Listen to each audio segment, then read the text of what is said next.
Magandang araw sa inyong lahat. Ngayon, may isang tanong na madalas bumabagabag sa isipan ng marami, lalong-lalo na sa mga kababaihan. Paano nga ba malalaman kung in love na ang isang lalaki sa iyo? Lalo na kung dati parang magkaibigan lang kayo o wala lang siyang pakialam.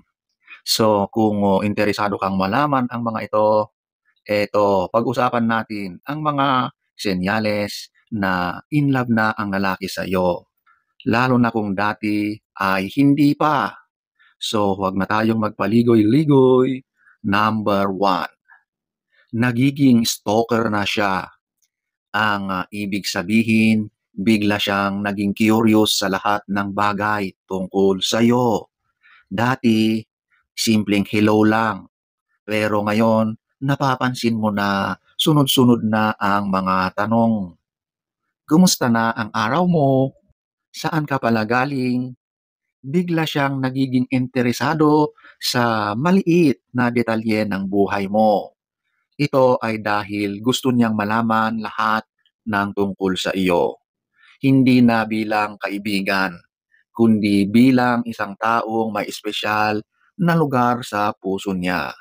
Dito natin makikita na nag-iba na ang pananaw at pakikitungo at nararamdaman niya sa iyo. So, mahahalata mo yan kasi iba na yung pagbabago ng pakikitungo sa iyo. Dati ay deadma ka o kaya talagang ramdam mo na friendly lang o pangkaibigan lang ang turing noon. Pero ngayon, mapapansin mo na iba na ang pakikitungo sa iyo. Number two, dati hindi siya mahilig mag-text, mag-chat, ngayon siya na ang nauunang mag-message.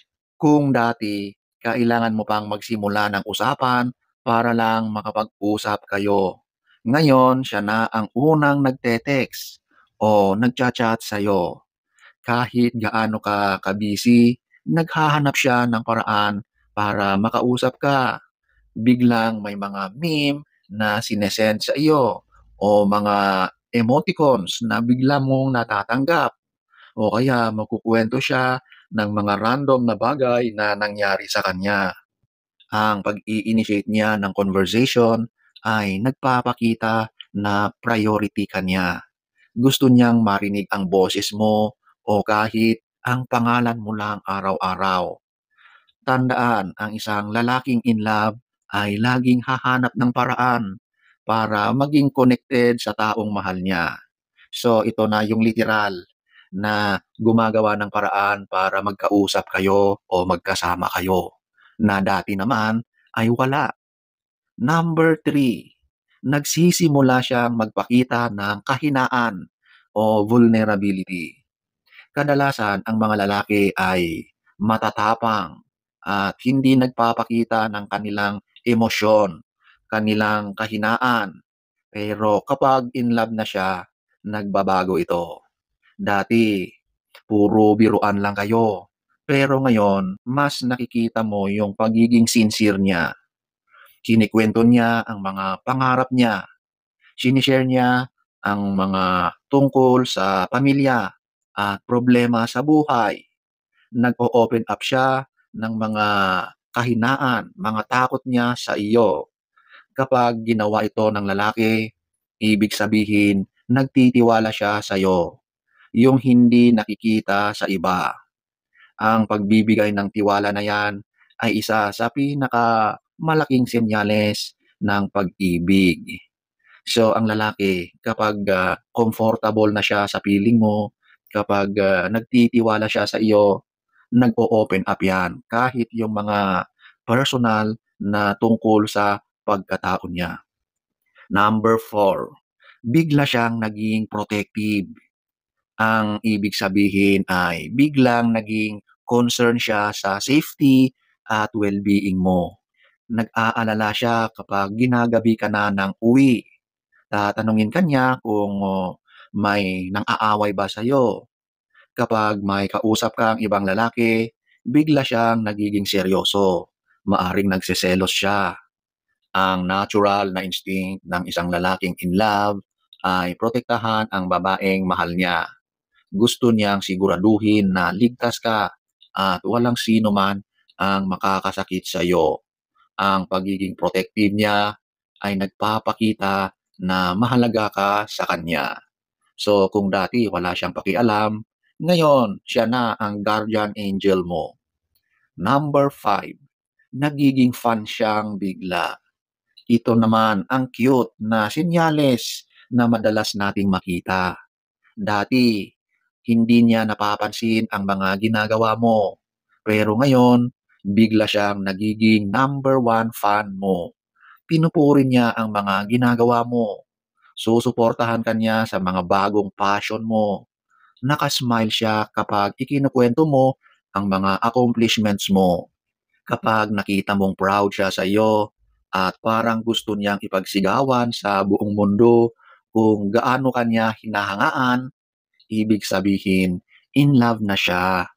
Ang isang lalaking in love ay laging nakikita ang ganda at halaga ng babaeng mahal niya, kahit sa mga maliliit na bagay. Number 6, hinahanap-hanap ka niya. Kung dati, okay lang sa kanya na hindi kayo magkita o mag-usap ng matagal. Ngayon, hindi siya mapakali kapag hindi kanya nakikita o nakakasama. Bigla siyang mag-aaya na gumala o kumain o mag-coffee.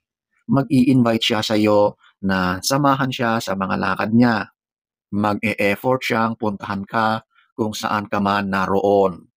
Ang paghahanap niya sa presence mo ay nagpapakita na mas masaya ang araw niya kapag kasama ka. Ang isang lalaking in love ay laging hahanap ng paraan para makasama ang babaeng mahal niya.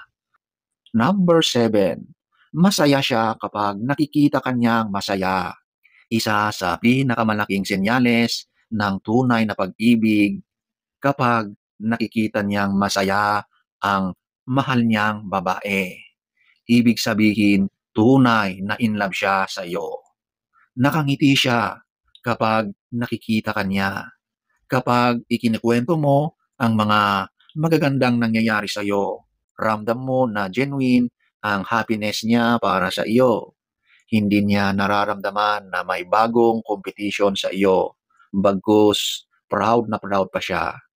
Kapag in love ang isang lalaki, ang kaligayahan mo ay nagiging kaligayahan na rin niya.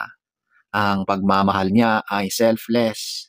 Gusto niyang makita na masaya at gagawin niya ang lahat para maging source ng kaligayahan na yon. Ang mga senyalis na ito ay gabay lang siyempre. Ang pinakamahalaga ay ang nararamdaman mo. Kung ramdam mo na totoo at sincere ang pag-aalaga niya, malamang hindi lang yan basta-bastang crush. Yan na ang simula ng isang magandang love story. So, sana ay nagustuhan nyo ang ating topic for today. Next story time, don't forget to subscribe.